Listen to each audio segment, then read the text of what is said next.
Welcome to the next episode, where we are covering our homage to the Devil's Foot, that we are calling the Devil's Illusion.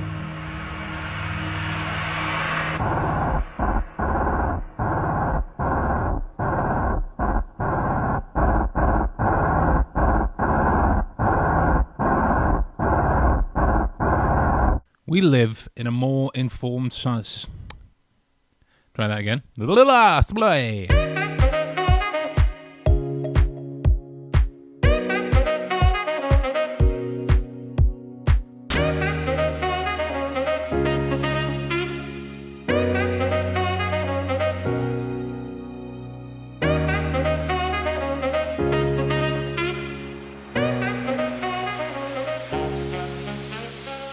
We live in a more informed society than ever before. Though influential ideas, theories, or passions are still valued amongst many of us, there is undoubtedly a stronger pull towards fact rather than belief. In short, influence is what we're focusing on in this episode. Can we influence someone's mind? Send help, as I appear to be stuck in a tree. Who's this tree? Welcome to another episode of The Deductionist, which is our episode, The Devil's Foot. No, it's not. I'm going back and doing that again. Welcome back to another episode of The Deductionist. Here we have our episode, The Devil's Illusion. You said you'd take me to McDonald's on the way home. Instead we're at this thing. So initially, Holmes is resting on holiday, being at the risk of exhaustion. He is then consulted about a recent murder involving the death of Mortimer Tregennis' sister, Brenda. Now this is particularly eerie on the surface because she has seemingly died in a room, no one in or out, nothing has moved, nothing has changed, no signs of entry, no signs of escape. So immediately it's assumed that the devil's at work. Of course, Holmes discounts this almost immediately.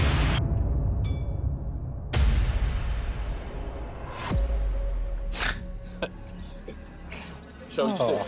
Yeah, let's go for it. Okay, so, it's weird, I can't actually hear an echo. It's good. So, just because the recording started as well, I'm just going to show that I am here. But I'm going to show myself. I'm also setting up the cameras here as well. Right. This will become important shortly. There is a pebble. This is ever so technical. With a piece of paper on it. Just so this is a view.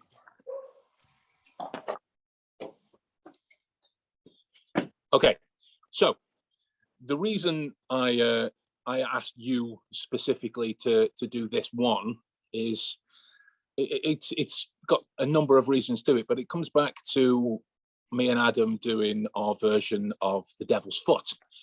And there is a particular part in that story where I can't get this side, but I should hold horse position like this. There is a particular part in that story where it comes out that the locals of the particular village that Holmes is in at the time merely accept on face value that the devil is at work because there is a mysterious circumstance that can't be explained. It's never explored any further. It's never questioned or queried by the locals in any way. It's just merely, it was the devil. It's terrifying. What are we going to do?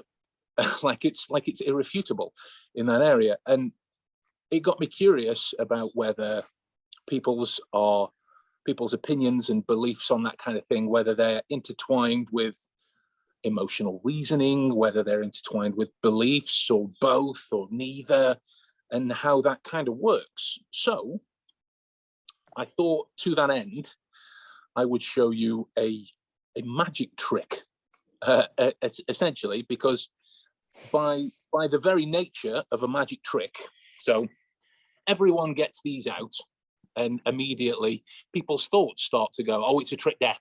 It's still in the box. It's not even, nothing's happened yet, or it's always that card trick that Uncle Bob could do around the table at Christmas time, where you take off packets and jacks rob a building and all of this, that, and the other. And all they've done is taken cards out of a box. They formulated an opinion based on nothing at that particular time, until the magician themselves, they start to create different kind of loopholes to exploit in order to create something that's potentially otherworldly, which which is why I wanted to use the cards to be able to do it, see if we can kind of invoke some kind of mythical beast within this area. So to that end, right, if you had to choose a favorite day of the week to summon a mythical beast, and don't just go for Sunday because it's the one with obvious kind of religious inclinations. Yeah. What would you choose? Any Thursday. one of the Thursday. Yeah. Is there any particular reason, or is that just a random thing? No, it's coming up to the weekend. It's the time when I start to wind down and do other stuff. Thursday's always a good day. So yeah, Thursday. Thursday's good. Okay. Yeah. So we'll circle back to that in a moment. So with this, like when you show certain things, like that, for example, and I have to be careful because of the wind, and you put it back down into, I don't know, about middle, I'm guessing, show that it's not there, and it's not there, but you do seemingly nothing, and yet it's back to the top. Now that raises certain questions. So we've only seen 2 different cards at the meantime. Maybe there's only 2 of those within the entire pack, which is a reasonable question. So this is why magicians would casually show you that as well, and then they start to raise other queries, like maybe it needs to go further down in the deck. Maybe the time between its sort of vanish into the middle and its reappearance at the top needs to be shorter, right, to that end. And this is how they start. So now we're cancelling out things that you would rationally look to understand about a problem. Does that make sense?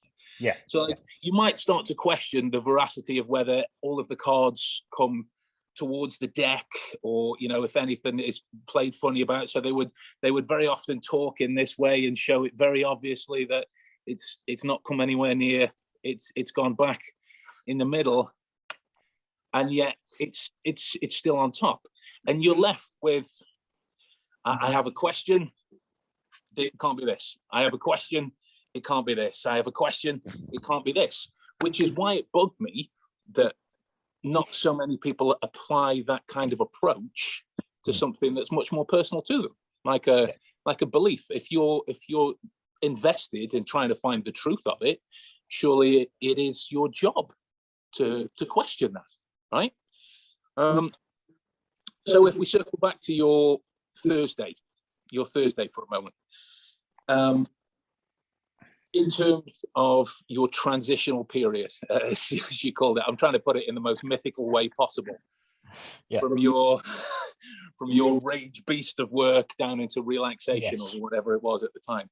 Is there a particular hour of the day that changes? Yes. What is it? What is it? Yeah. Usually about 6 o'clock onwards. 6 p.m. on. 6 in the evening or morning? Yeah. 6 in the evening. 6 in the evening. Is that exactly 6, or is it some minutes past 6, or is it like 6:18 or? No, not exactly. It's just the time when everything else that I've needed to do that day, and that's the kind of period of time when I just start winding down, get to walk my dog and all that sort of stuff. So 6, half 6. 6, half 6. Yeah, okay, is the settle down time. Okay, so I've kind of explained how traditional magic puzzles are shown to that end. So I want to show you my version of a magic puzzle, essentially, right? And so what I've got here, I don't know if you've come across these before, they're these little things, excuse me, that if your cards get bent out of shape, you slide them in for a couple of days, and you own bicycle decks as well, that they're quite good at retaining some durability, but there's always that little dip in the middle. These things will remove it to that end, right? So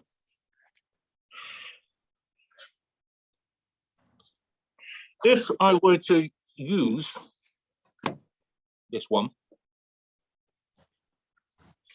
it starts to raise questions in your head, right? What's going on? He's not explained anything. What's he doing? The card wasn't bent. Is that even true? Right? So these are some of the questions that should realistically be going on. So all I want you to do is to treat this kind of like a magic eye puzzle in the way these squares move together. And because that's very objective to that end, right? Like if you were to look at a cloud and you were to say to somebody, it looks like a sheep or a lightning bolt or something ambiguous that could be cloud-like. There's somebody else that doesn't see that. And their ability to have this kind of open-minded response will be, okay, I can see where you were coming from, but to me, it goes and it looks like this. Whereas there were some people that will just straight up go, no, I don't see it. I don't see it. La, la, la, la, la, la, la. I don't want to know any further information. And we've all spoken to those kinds of individuals, right? So, sorry, it probably worked better this way. So all I want you to do is I'm just going to move it, and I just want you to do your best to try and come up with some kind of mythical beast that you can see in this frame.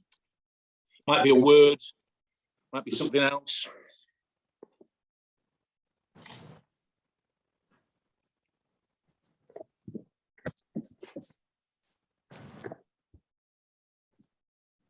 Did you get anything? Yeah, I'm getting something.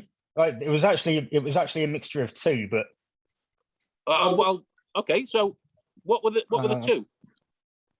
Well, the first one was kind of my rational mind sat there and said, "Yeah, it's like a big winged dragon."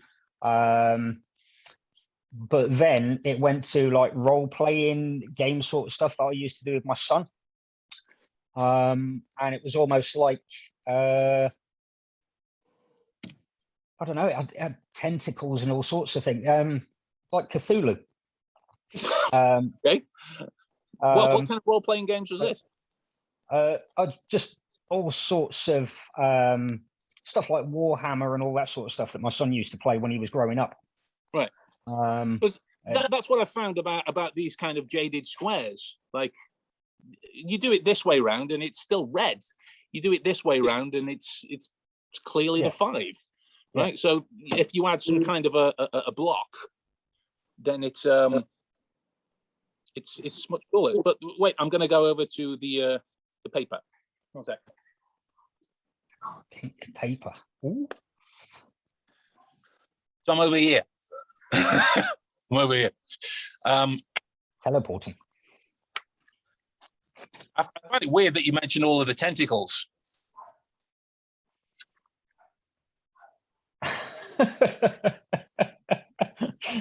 Hey. I feel it, and that's the fun thing about the transitional dynamic of beliefs, because I presented this as a magic trick, and there are those that will accept it as such. There are those that will be like, what's he doing? What was going on? What was happening in there? Blah, trying to figure it all out. Yeah. There were those that will be ascribing all manner of like psychological experiments that were going on in this kind of area. Yeah. And that's what I find interesting. But like what I left inside the box, I don't know if you can hear.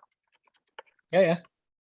Is I took a photo of one of my many alarm clocks. Because if I fall, I don't like to sleep, but if I fall asleep, I am dead to the world.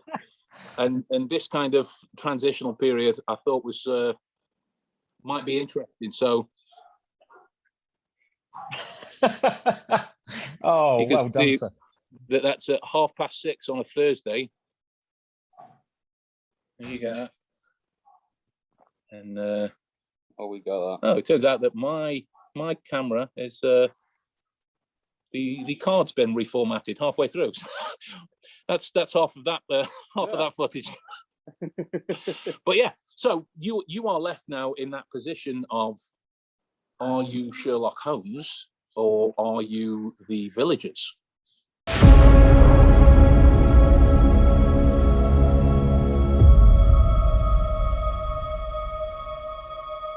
A priest then later informs Holmes of Tregennis's death in the exact same way as his sister. Same circumstances, same situation, nobody in, nobody out. Holmes quickly formulates a theory about a toxic substance placed in the fire and dust around the room, which doesn't admittedly pan out. But what is it about toxic substances and substances in general that makes our minds do all manner of crazy things? So, with this, right, I'd realised that I've just explained a little bit to you beforehand. The only thing you know up until this stage is that we've asked you to kind of have a sup at a coffee. If at any point you want to change coffees, it's fine. They're both the same anyway. But like, just so you know, there's nothing about that that's going on. We're not drugging you. It's all right. I've sent people the address so they know where to find the body, and I am being serious. That's fair. That's fair. So I mean, with us, that's kind of the risk you take. To be fair, the last one's still feet up in the middle of Forest Park, which is completely untrue. I just made that up for comedic effects. So yeah, this thing is based upon part of the Devil's Foot story, which, just to give you a brief rundown of why we're doing this bit particularly, there's a scene in it in which a young woman dies. I'm kidding. No, I'm not kidding. She does actually die in the story.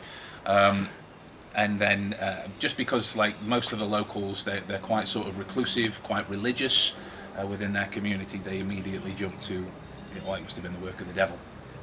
Must have been the work of the devil, because that's the only thing that they saw. And that just got me curious about why you believe in things that can't be explained in a certain way. Like, do you know what I mean? Like, just because somebody's seen the photo from space where it looks like it may be a faked photo, immediately the Earth's flat. Or like, there's loads of them you could go on. That I find curious about how you create those kind of things. So I'm going to try this little game with you. If it works, great. Okay. If it doesn't, I'll be honest with you, I don't really care. I'm more interested in what your belief at the process is, more so than anything. In your own kind of personal opinion, what's something that you would find really kind of genius level difficulty to do? Like, some people think of like physics equations and quadratic equations, or like, Right, you've lost me there. that type of thing. Like, so what type of shit do you find difficult to do? Loads of You could have asked me this question. I could have prepared it could have before. done. I do like a good Sudoku. So good Sudoku. So fair to say maths problems then would be, if we find you a really disgusting maths problem. Yeah, maths is the worst. Okay. Oh, Right. don't. Oh, Christ. I'm gonna Google some. You could literally give me something that in your head is dead simple, and like I just won't be able to do it. I'm gonna Google right now. Here we go. Kinematics, describing motion with equations. So it's the Mark Elsdon theory on Xenotech problems. Oh, yeah. The one thing that do you have your phone on you? Yes, but Cool. Okay. Just because I want you to research this yourself, just so you know, I've not set up any web pages, and we're not going to great lengths to try and convince you something that isn't the work of the devil. It does actually exist in some kind of plane. So look up the word modafinil. Got it? Oh Christ! You said I wasn't going to be drugged. You're not going to be drugged. But we didn't sign anything. What's the type of things that it says it is, just so they know I'm not making it up? It's a drug Yeah. to help with sleeping disorders. Yeah. Excessive sleepiness, narcolepsy. Its kind of street name is the real life limitless pill. Oh, okay. That's what its kind of street name is. So yeah, I put one in your coffee. Oh yeah, okay. I don't. Just Yeah, it's one of them. Like I don't really. Right. Stop. Yeah. No. They come in rows of 12. Right, so I personally, I just want to see what kind of effects that does to someone that's not had any before. So, I thought it would be interesting. Have I got to still carry on drinking this brew now? Only if you want a superior brain. So I thought it would be fun just to try a little game with that, just to see if it works, if it doesn't, if it is just kind of hyperbole based on kind of like internet chatter and the like. So here we go. Just because I'm aware of the wind now. If we do 4, say 3, 4, this way, and we'll leave them there for you, just so the others don't blow away. And all I want you to do, because it takes around an hour to kick in. Oh, is that why you said an hour and a half? Yeah. 2 hours. So there's certain processes that we can do to try and speed it along. And you know how sometimes when you're faced with something like that's immediately quite difficult, sometimes your reaction, and when I'm saying your reaction, I don't necessarily mean you specifically, I mean in general. Like your reaction is to go, oh, I can't do that, or oh, that's too hard, you know, that type of thing. So to try and circumnavigate that from happening, we'll use a technique that's called automatic writing, which is basically where you write something down out of conscious control. You've got a couple of options of how you can do it. You can close your eyes and do it. You can put it behind your back and do it. You can do both if that makes you feel comfortable. Whatever you want. That sounds awkward. Whatever. But okay. But it's up to you. The point is that you're not looking at what your hands do, it's just gliding. Okay. And if you hold the pen, not like how you would write, but like kind of at the end, and just let it work itself all over the page. And then there'll be a specific point where your brain in some way will go, I'm done, that's enough, like I don't want to write anymore. There will be some point that, whether it be, you know, on a conscious level, you think, it's taken a little bit too long, I'm just going to turn it over. Whatever it is that stops it, that'll be it. And you'll show me that you're done by just turning the paper the other way around that you've written on. And when do you want to start this? I'm gonna read you this okay. this equation first of all. Oh. So I don't even want you to think about how you would technically go about solving it. So the first one is, a feather is dropped on the moon from a height of 1.40 meters. The acceleration of gravity on the moon is 1.67 meters per second squared. Determine the time for the feather to fall to the surface of the moon. So all I want you to do from there, right, is don't look at your paper, let the pen move as it does, and whether you're thinking about what kind of feather it'd be, whether there'll be difference between like a pigeon feather or a peacock feather, or you know, whether you'd be thinking about what happened if you threw it towards there, would it make any difference? And just let the pen move on the paper as you kind of guide that story throughout your head, whether you'd be thinking about, does it make any difference if like a bodybuilder threw it towards the surface of the moon, or... Definitely wasn't thinking about that.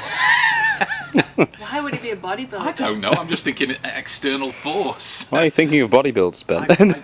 Shut up. And when you're done... Are you done? It just doesn't want to do anything, really. Okay, well you move it yourself, just move it yourself. So, I'm thinking too much about this equation. Yeah, so... I can't. Take it elsewhere, think of something else entirely then. Whether it's how many clothes Adam's wearing at the minute, whether it's what he's actually holding in his hands right now. I literally just got an image of a feather in my head and I just want to draw a picture of a feather. Draw a picture of a feather. I'm currently feeling self-conscious about how many clothes I'm wearing. Yeah, we're getting away from that. We're just thinking about this. Just let your hand move. Just cascade it some movement from the elbow. Give it. Yeah. They know about my long johns. There you go, that'll do. And then whenever you're happy with that, I'll take the paper and you keep hold of the ones that are underneath, just so they don't blow away. I'm conscious of the wind. I don't know what a feather looks like anymore. I've forgotten everything that exists. I don't even know what's going on with my life there. And what I'll do, just so we know which one's which, is I'll write feather. Yeah, okay. Do I have to think what that's a picture of? If it's a bodybuilder smashing into the moon, wow. Stop it. Right. So now you've got an idea for what we're doing, so I'll give you the next one. Let's find a good one. Oh, here we go. This has got another object that's involved. It's not a bodybuilder.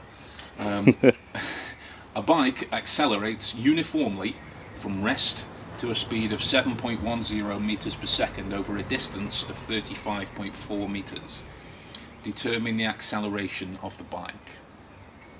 So whether that would be, you know, what kind of bike it is, whether it's a pedal bike, whether it's a motorbike, whether it's, I don't know, a tricycle, a unicycle, a penny farthing. I'm running out of the names of bikes now.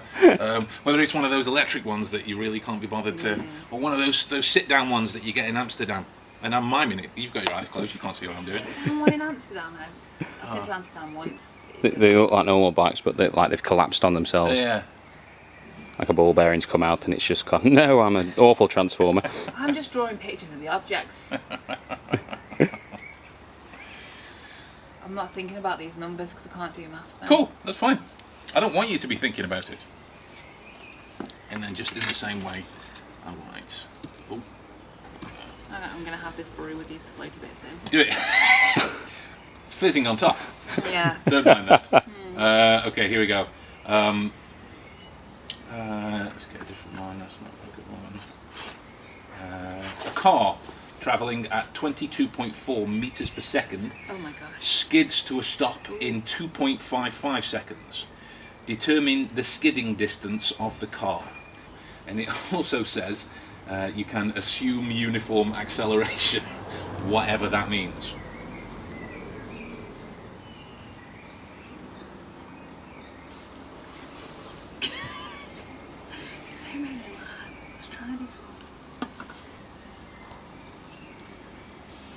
I just might draw pictures of cars skidding. That's fine. That's what I was going back with. That's fine, mate.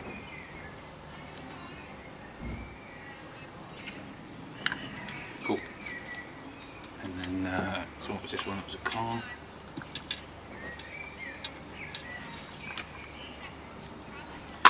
And for the last one, right, here's what we'll do. We'll change it so you get kind of a different idea of the thought patterns that go into this. So actually approach this one differently. Actually approach this one if I genuinely asked you how to solve it. Okay. Right. Well, I did the last one. I did try and think, but then It wandered off. The numbers went, and I was just thinking of cars skidding. That's fine. That's fine. So this last one is I've got this guy because he's apparently really famous, and if you've watched Space Jam, you'll know who he is. If Michael Jordan has a vertical leap of 1.29 meters, then what is his takeoff speed and his hang time, which is the total time to move upwards to the peak and then return to the ground? So he's jumping up in the air. Yeah. There's a hoop. I feel like it's going to hang off the hoop. Is that what you mean by hang time? That's what you mean by hang time. And what's his the numbers going upwards? So he's got a vertical leap of 1.29 meters. What's his takeoff speed and his hang time? So that'll be what's the total time to move upwards to the peak of 1.29 meters and then return to the ground as well.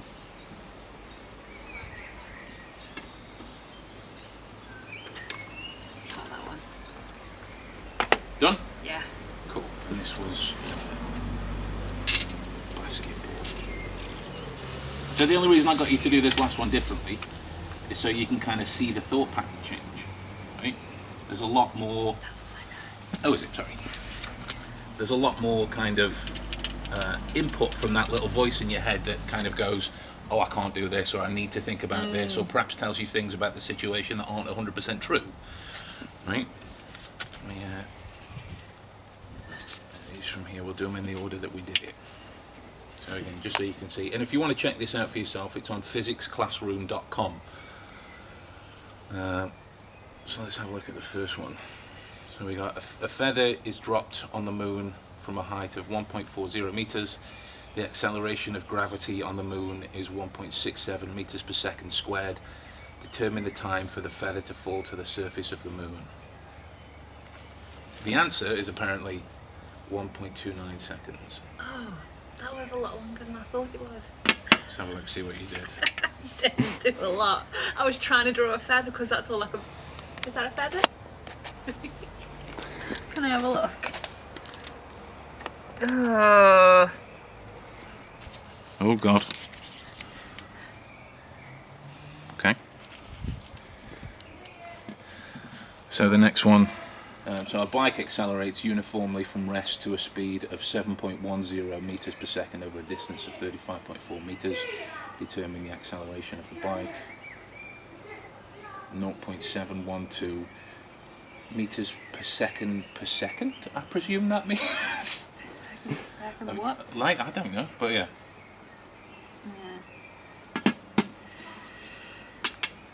Oh Christ. I might know which way up that was. Well, again, what I like is, if I'm going to draw over it now, but if you look, 0, 7, that's kind of an 8, could be a 1, but either way you've got kind of a downward spiral. And look at that in the end. And then the final one we did was the car. What the Well, at one point I was trying to draw a car and it was coming round the corner and then there were some trees and I was imagining like an American film. So is that like the skidding and... There was some skidding somewhere and there was a tree somewhere. Okay. So what's the answer? 28.6. You've fucking done it again, look.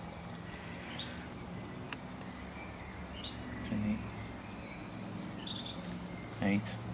Skidding, but you know, artistic interpretation may be a point.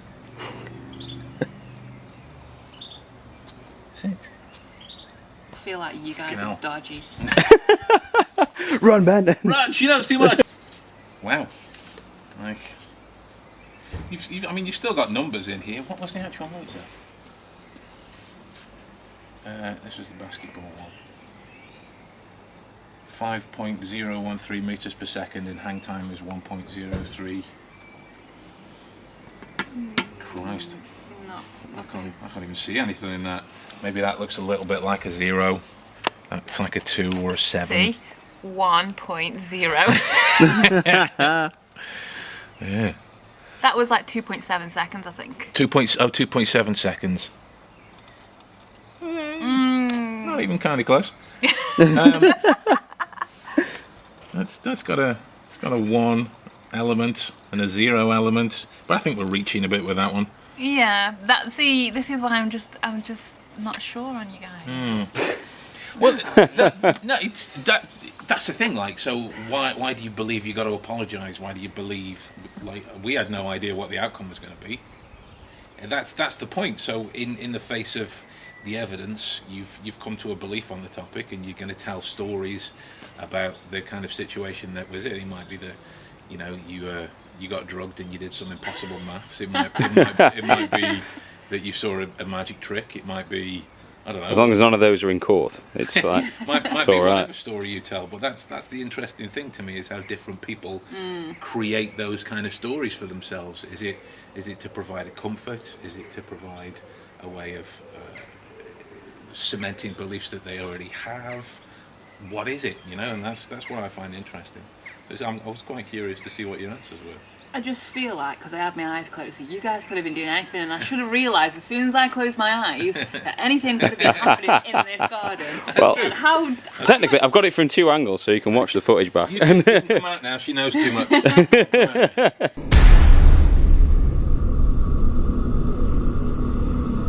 Holmes believes it was Tregennis that killed his sister because he was the only person that could have gotten in and out of the room to place the substance in the fire. He later accuses Leon Sterndale, a lion tamer, of the heinous crime of killing Mortimer Tregennis because it was Leon Sterndale that could have come across the effects of the devil's foot on his travels. The only explanation of all of the facts. Or is it? Okay, so to business then. Yes. Me and Adam, we're doing our version of the devil's foot that we're calling the devil's illusion. And it starts with Holmes on holiday, of all things. He's retired to Sussex Downs and not actively engaging in work at the particular time, but there has been murder most foul. Mortimer Tregennis' sister has been found dead in a room that was locked, that showed no sign of people going into or coming out of. She was just there, dead, inexplicably.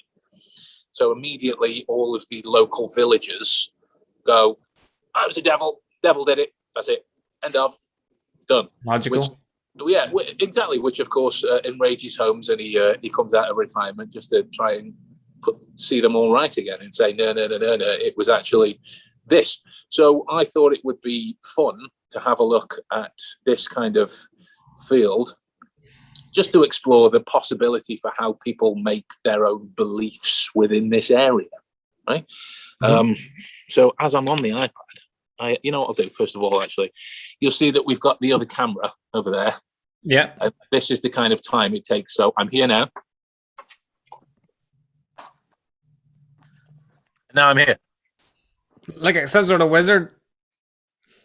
Okay. So, but it comes back to this, which is essentially the all-powerful thing that we'll get back to in terms of the events. But just so you're not here to sign it. It's blank. So just name I don't know, a word, an object, a number. What do you want me to write on to prove that we're not switching it? Donatello. I don't even know if I can spell Staff. Because it has. Donatello. Perfect. And then what I'll do is from here, I will go to here. It's under a brick.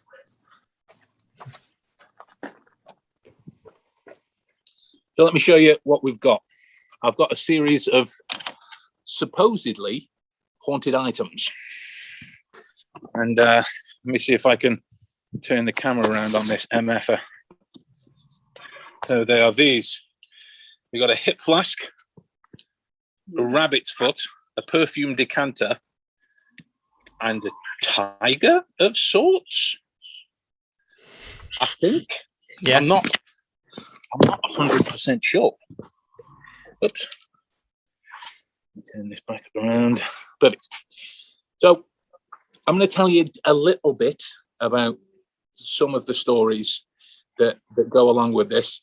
And all I want you to do is to try and follow whatever connections your brain makes to fill in the blanks, however kind of random and unrelated they might first appear.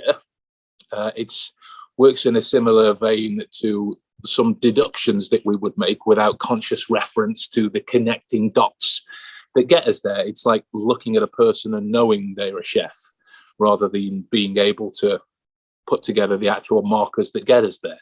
Sherlock was quoted as saying 2 and 2 is 4. We are quite sure of the fact, and yet it is difficult to explain why. And so that's really all we're looking for in this kind of scenario. I've given you a brief glimpse at the objects themselves. So already, if you ascribe to the psychological details of the misinformation effect, the more I talk about them, the more these memories start to change in your head, right? Because they were only there as a matter of impermanence. So if we look at the tiger, first of all, in terms of, I won't give you too many details about the story because that will influence the choice of what I want you to decide. If you were going to give that tiger, first of all, a name, what would you call it? Terence. Terence. Quite possibly the most non-threatening name in existence. So did you do it for the alliteration? So we can't put him on any cereal boxes, so we can't have Tony the Tiger. Yeah. But specifically, this came from a seemingly magic-infested country's heritage. And I mean magic with a K on the end. So you know the kind of stories and reference that I'm relating to. Yeah. So in the fading memory of what is now Terence inside of your head, where do you think Terence was from in terms of the country? Where did he live? Where was he born? Where was he made? Where did he die? Belgium. He seems like a Belgianite. It seems like a Belgian. He's got particularly Belgian-esque qualities. It's the Dicky Bow. The Dicky Bow. Interesting. Okay. So to Terence's right, no, sorry, to Terence's left, it would be on the right of Terence as I was looking at him. Sorry, that would never happen in Belgium. They would never get those countries mixed up. It was a perfume decanter. Now the perfumes themselves, they are known for being able to elicit all manner of feelings and memories and other kind of sensory involvement from the olfactory register. You know, it's a lot like it's smelling the last time that you ate French toast and reminding you of when you were in America last. That kind of thing that goes on. So as you looked at that perfume decanter, what kind of details do you remember about it? Do you remember its shape, its color, all of it? Just it looked like a perfume decanter. Like, it had a wee spout and a wee ball and stuff. Yeah, so like a posh version of a perfume bottle. Yeah. Okay. So in terms of that, then the kind of woman or man that would use it, right, would have particular kinds of tastes. Now, the alchemist that created the perfume that was in it was only a kind of simple, basic formula that was in there. But what kind of smells or ingredients do you think would be inside something like that? A lavender, I think. Lavender. Yeah, a wee lavender smell. Just lavender, or is it laced with like something random like bacon? It's clearly not going to be bacon, for example. I was thinking like maybe chamomile. I'm thinking Terence owned it and he liked to chill out with a wee bit of chamomile and lavender. Okay. So we're possibly seeing some kind of Oriental influence within here, right? Yeah. To that kind of endeavor. By no means involved. That's quite surprising, isn't it? I was going to say, by no means influenced by your own personal likes and tastes. Cool. So within the hip flask itself, if you think about that as a geometric shape, right? That'll be your starting point. I then want you to think of two other simple shapes and just put one inside the other. Cool. And keep that in mind for later. Don't forget it. Mm-hmm. Okay. I specifically chose this one because I knew we were going to do this trick with you, and you don't drink. No. So I thought it would be quite interesting to see how you would think about what would be inside of a hip flask, because you've also worked in bars as well. So do you bring your bartending knowledge towards knowing what kind of liquids would be in this kind of a hip flask? Or is it some kind of random fanciful thing that you would like to partake of on a daily basis, which is pretty much water, if memory serves? Yeah. Anyway, but what do you think somebody would carry who's involved? Somebody or me? What do you think somebody would carry who's specifically involved in grisly, slightly grotesque enterprises in a hip flask? Hennessy XO. Hennessy XO. Wow.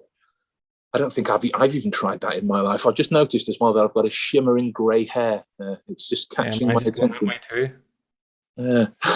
This isn't misdirection. It's literally just yeah. It's literally just caught my eye. Don't call it out or moral growth. That's what people tell other people. Saying that it's not misdirection is the ultimate kind of ruse, isn't it? Yeah. And finally, again, knowing precisely, there's hundreds of these things you can find online in terms of haunted objects, but knowing that we were going to try this with you, I thought it would be funny and somewhat interesting to mess with my knowledge of Irish heritage. Right. Because in terms of like aesthetics, I'm given to understand that traditional Irish names are phenomenally challenging to pronounce. It's there was a Lee Mack sketch that first brought that kind of thing to my knowledge. But let me tell you a little bit more about the story anyway. So it's a rabbit's foot as well. It was from apparently, as the story goes, it was from an old Romany lady who was known to make mischief. I'm trying to say it as delicately in a way that I don't lead you. It was known to make mischief in parts of Dublin. This was centuries ago. and because of her kind of disbelief in the modern traditions of luck and symbolism within that area, she chose to carry around a rabbit's foot with her instead. So what do you think, knowing that she was both Irish from centuries ago, was of a Romany heritage? I don't even know if Romany belongs in Ireland, by the way, but this is how the story goes. What would her name be? If she was Romany and lived in Dublin, we're going to call her Aoife. Aoife. Yeah. Aoife. How do you spell that? Good question. That's a Googler. I can't remember. It's like Adioin. It's something that when you look at it, you're like, am I allowed to Google it? I'll Google it. Yeah, Google it. But like, if you look at the Lee Mack sketch itself, like he's talking about speaking to a woman called Neve and a woman called Siobhan. Yeah. And he's asking them to spell her name, and he goes, okay, so Neve would just be N-E-V, and this woman freaks out, there's no V in my name. Well, how did you get the sound? It's an M. What do you mean it's an M in the middle? Well, since we're going with that, we'll say Claire with an I. Claire with an I and not Evo. Yeah, we'll just to make it easier, C-L-A-I-R-E instead of C-L-A-R-E. So Claire with an I. Claire with an I, and that felt free and random and easier, and everything else, right? And easier, yeah. And easier. Like I'm trying to figure out a way to stand within this, because here kind of feels too far away. I feel like you're in a lineup if you're over there. You're like, yes, it was the man, 6'7", stood next to Terence. Yeah, beating up Tony the Tiger. For his so that was the thing. So we've got Terence in from Belgium, who was related to the perfume decanter that had lavender and chamomile in, if memory serves. The hip flask was Hennessy XO, and then the rabbit's foot was Claire. For things, yeah, centuries old. It's like an Edwardian king that was called Dave. Yeah, yeah. Well, one of the counties is called Clare, you see, so that's where that name comes from. So she could have been named after the county, but they added an I to be more mysterious. One more.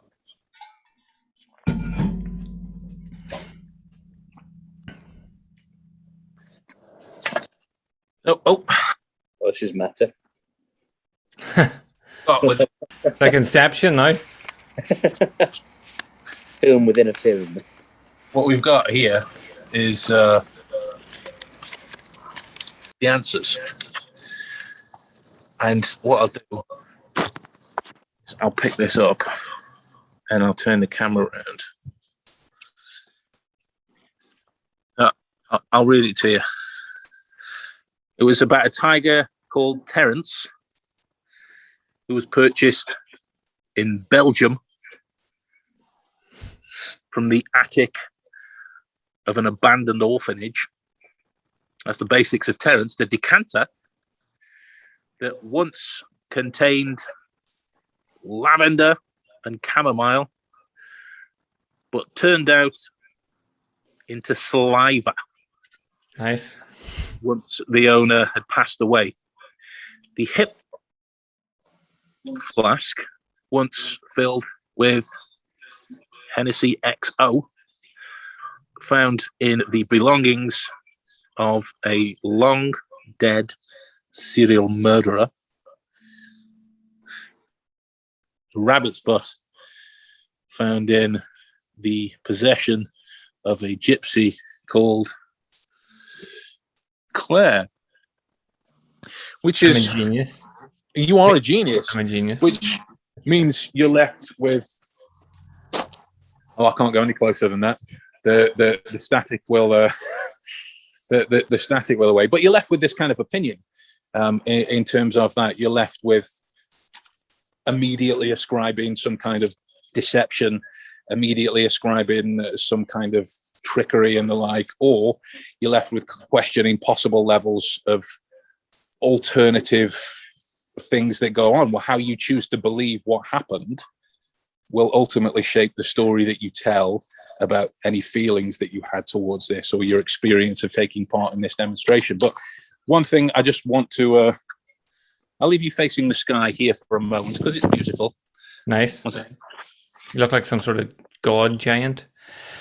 I feel we've gone out. Just as a curiosity, just to see if you really tuned in to the details.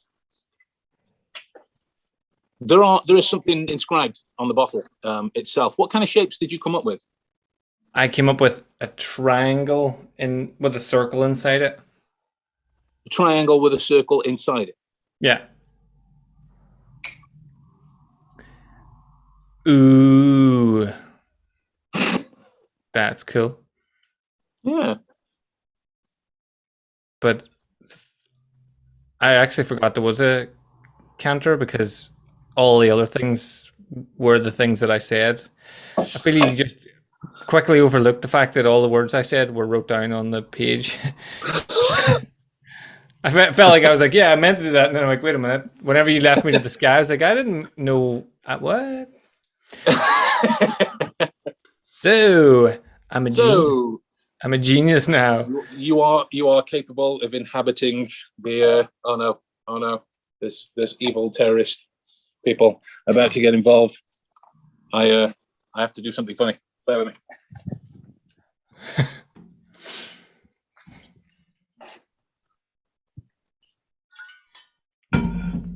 Yes. I thought you were going to teabag me first, but that was better.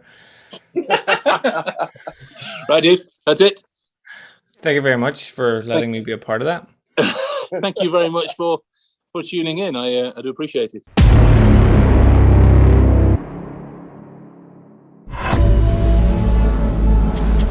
Leon believed that the police wouldn't do anything, so he took it upon himself to get revenge for these acts. Holmes was moved by this, so he let Leon go, warm and safe in the fact that he had solved another one. So, here it is, right? The reason that we're doing this here is basically there is a particular scene in the original Devil's Foot story in which Sherlock and Watson have press-ganged the criminal, the kind of head honcho, the villain of the scenario, into a particular room of a house, and they are going through the crescendo parts of the story and explaining why, who did what, and why, and this type of thing, and ultimately it results in Sherlock letting the criminal go for whatever kind of reasons of morality. To that end, he lets him go, which got me thinking about the way in which decisions are made, and it's almost fortuitous that Dauntless Soul mentioned that point earlier about emotional control, right? You could argue that based upon Sherlock's decision to let the criminal go, feeling a certain swell of compassion, that is emotionally clouding his judgment. Or you could also argue that there is also a rational decision, just that it flies in the face of modern thinking because Sherlock is able to think in the ways that other people aren't. So it got me thinking about trying to do something with you guys, with everyone at once, everyone that's here, and it revolves around these. So there are 4 envelopes, each with words on, and I will show them to you in more detail in a bit when they become more relevant. But those are the ones, and rather than just have you think of something collectively and then go, is it this? I thought it might be fun to play with the way that you would make decisions, right? Whether they would be on any kind of emotional level or whether they would be on any kind of a critical level. And I thought it might be interesting to put up some information that many people have posited theories about. There's been at least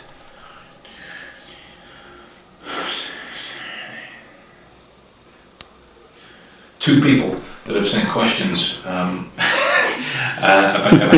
the entire thing. But I'm not going to tell you exactly what that is. Suffice it to say, I've put that information in one of those envelopes, and if you guys choose that envelope collectively, then we'll open it. We'll get involved and we'll look at the information. And if it is that this experiment doesn't work, then as I was saying to the guys that tuned in right at the start, nobody else will ever see this footage because I'm not going to show anyone. Why would I? It's supposed to be an entertaining series, not one where a bearded guy bombs in front of crowds. So there are, and I say this not to insult anyone's intelligence, but to merely cover my bases in terms of how I'm going to get you to make decisions. I've got some flashcards here. You may have noticed that I was messing with them earlier. They are letters of the alphabet. So in terms, there are two sets of each, so it makes up to a full deck of cards worth. And in terms of letters themselves, they fall into two categories. So you've got vowels and you've got consonants. And it is important that you know the difference between each, which will make sense in a moment, right? Because here's all I'm going to do. I'm just going to briefly hold up to the camera a small fan of them. Now you might not see all of the individual ones. You might want to wait until the last fan and I'll tell you when it's the last one so you can make your decision ahead of time.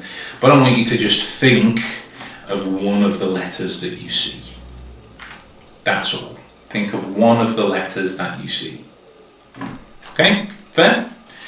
And we're not going to do it in the traditional kind of magic TV show style of going, I'm going to give you a fair chance to glean a couple so you can make a decision. Okay? So to that end, here is them. Here is them. Here is them.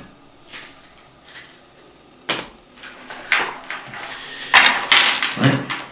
Now you could have obviously gone for, well, it's still a choice of 1 in 26, but there are two lots of them. So it really doesn't matter at this stage what letter you chose, only that you know whether it's a vowel or a consonant. Okay? That's the only decision that you know. Wow. I'm gonna digress from the performance a little bit. Some guy has genuinely just sent me a Facebook message asking if I want to join the Illuminati. Oh wow, okay. Yeah. We got to that pretty fast. Yeah. We were expecting it at some point. We'll get a screenshot of that and we'll put it in the finished product. I like that. I shit you not. That's literally that's incredible. That's literally just came through. But anyway, don't forget your letters. So all the Illuminati. Here's what all the Illuminati. Always watching. Here's what I want you to do: is if you are now thinking of a vowel, change it to a consonant. If you were first thinking of a consonant, change it to a vowel. Any one of them you like. So if in the fans you saw as it went past, let's see, fair mix had come up. So if it is that you first looked at the fans and were like E first of all, right? Then you would change it to one of the consonants and vice versa. Okay. So you're thinking of just a brand new letter. bear in mind that there will be other parts to this that you'll see in the finished product that Adam's getting throughout, because I'm trying to be as fair as possible. Now, onto the envelopes.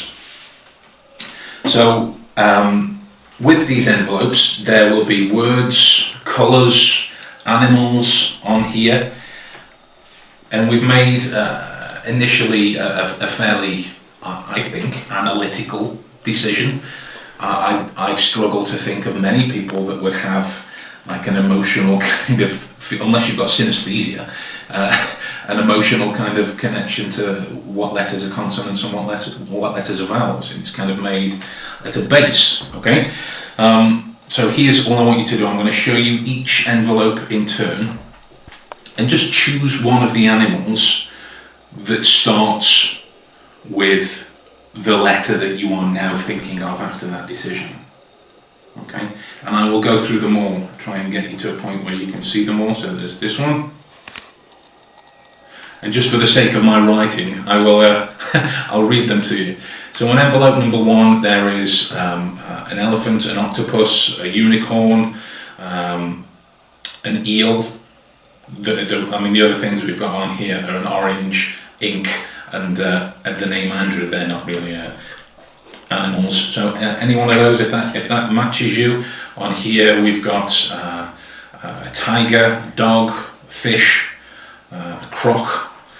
On here we've got, that was number 2. On here we've got a tyrannosaurus, a bison, a shark, a spider, and a goat. That was number 3. And on number 4 we've got mongoose, whale, ferret, and mammoth.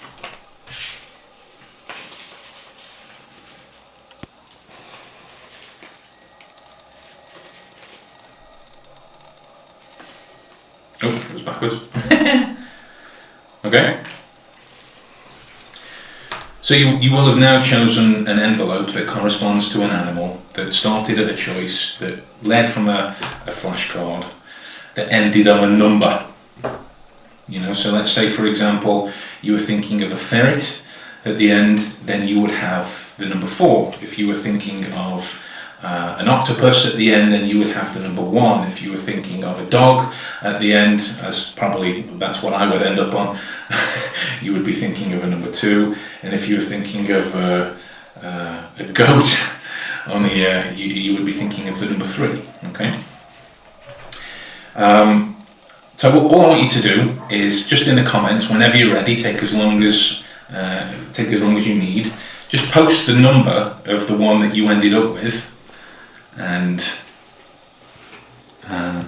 we'll go with a majority decision. If there are many different ones, we'll just go with a majority. So just so everyone can settle on the same outcome.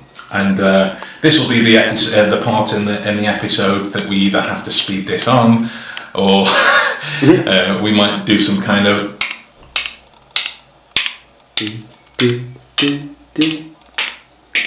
hen's got 1, dog's got 2, 1. I'm going to come into the stream for a second. 1. Hello.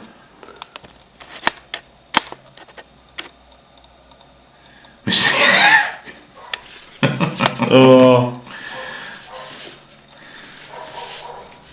1, 2s, lots of 1s and 2s. Well, I mean, give them a couple of minutes. There might be a 3 and a 4 there.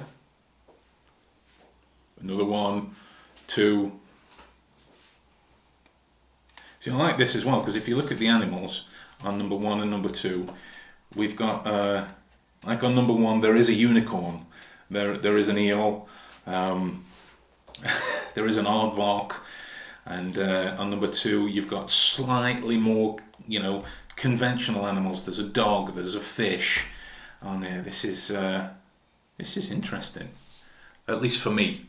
Anyway, at least for me. Another number 1. Okay, that's 1, 2, 3, 4, 5, 6, 7, 8, 9, 10, 11. That's 11. I'll cut it there. Everyone else can comment at will if you want to. And again, you can't see this, but they're on the table. I'll show you actually. They're on the table here as well, just to be fair. And Adam will catch everything in the episode, and you'll be able to see it all right from the get-go. So I think everyone would be in agreement. But yeah, there was no number 3s and number 4s. That's weird, right? Fair enough. People's choices, you know, who am I to say how that ends up?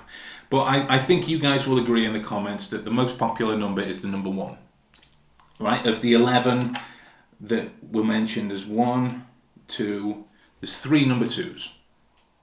Okay. There's 3 number 2s. So you guys didn't want, I mean, some of you did, but by default, number 2 wasn't chosen. Out the window. Wasn't chosen. And there was nothing in that one. I think we know that number 3s, there was nothing in that one.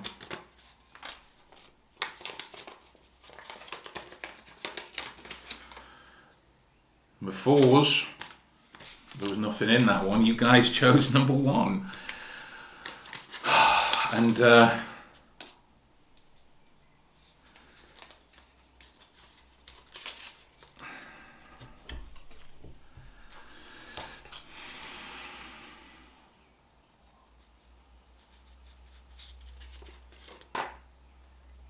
my god.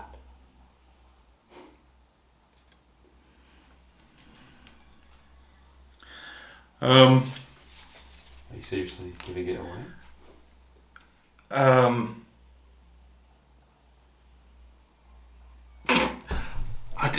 I was so confident that they'd get a number 3.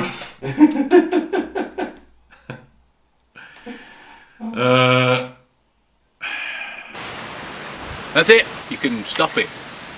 Put the next video on, some other Sherlock Holmes stuff. Another one of mine, if you will.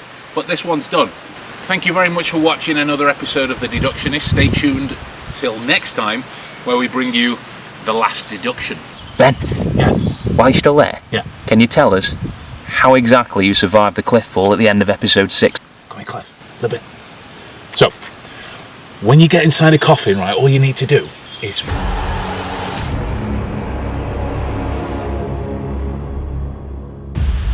Which is easy, right, when you think about it. Fantastic. You know?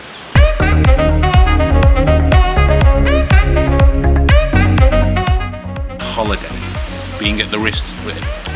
Start again. Rolling and action. And made motions. Sorry, I wondered who that voice was, but it's actually my other half on the telephone. Let's do that again.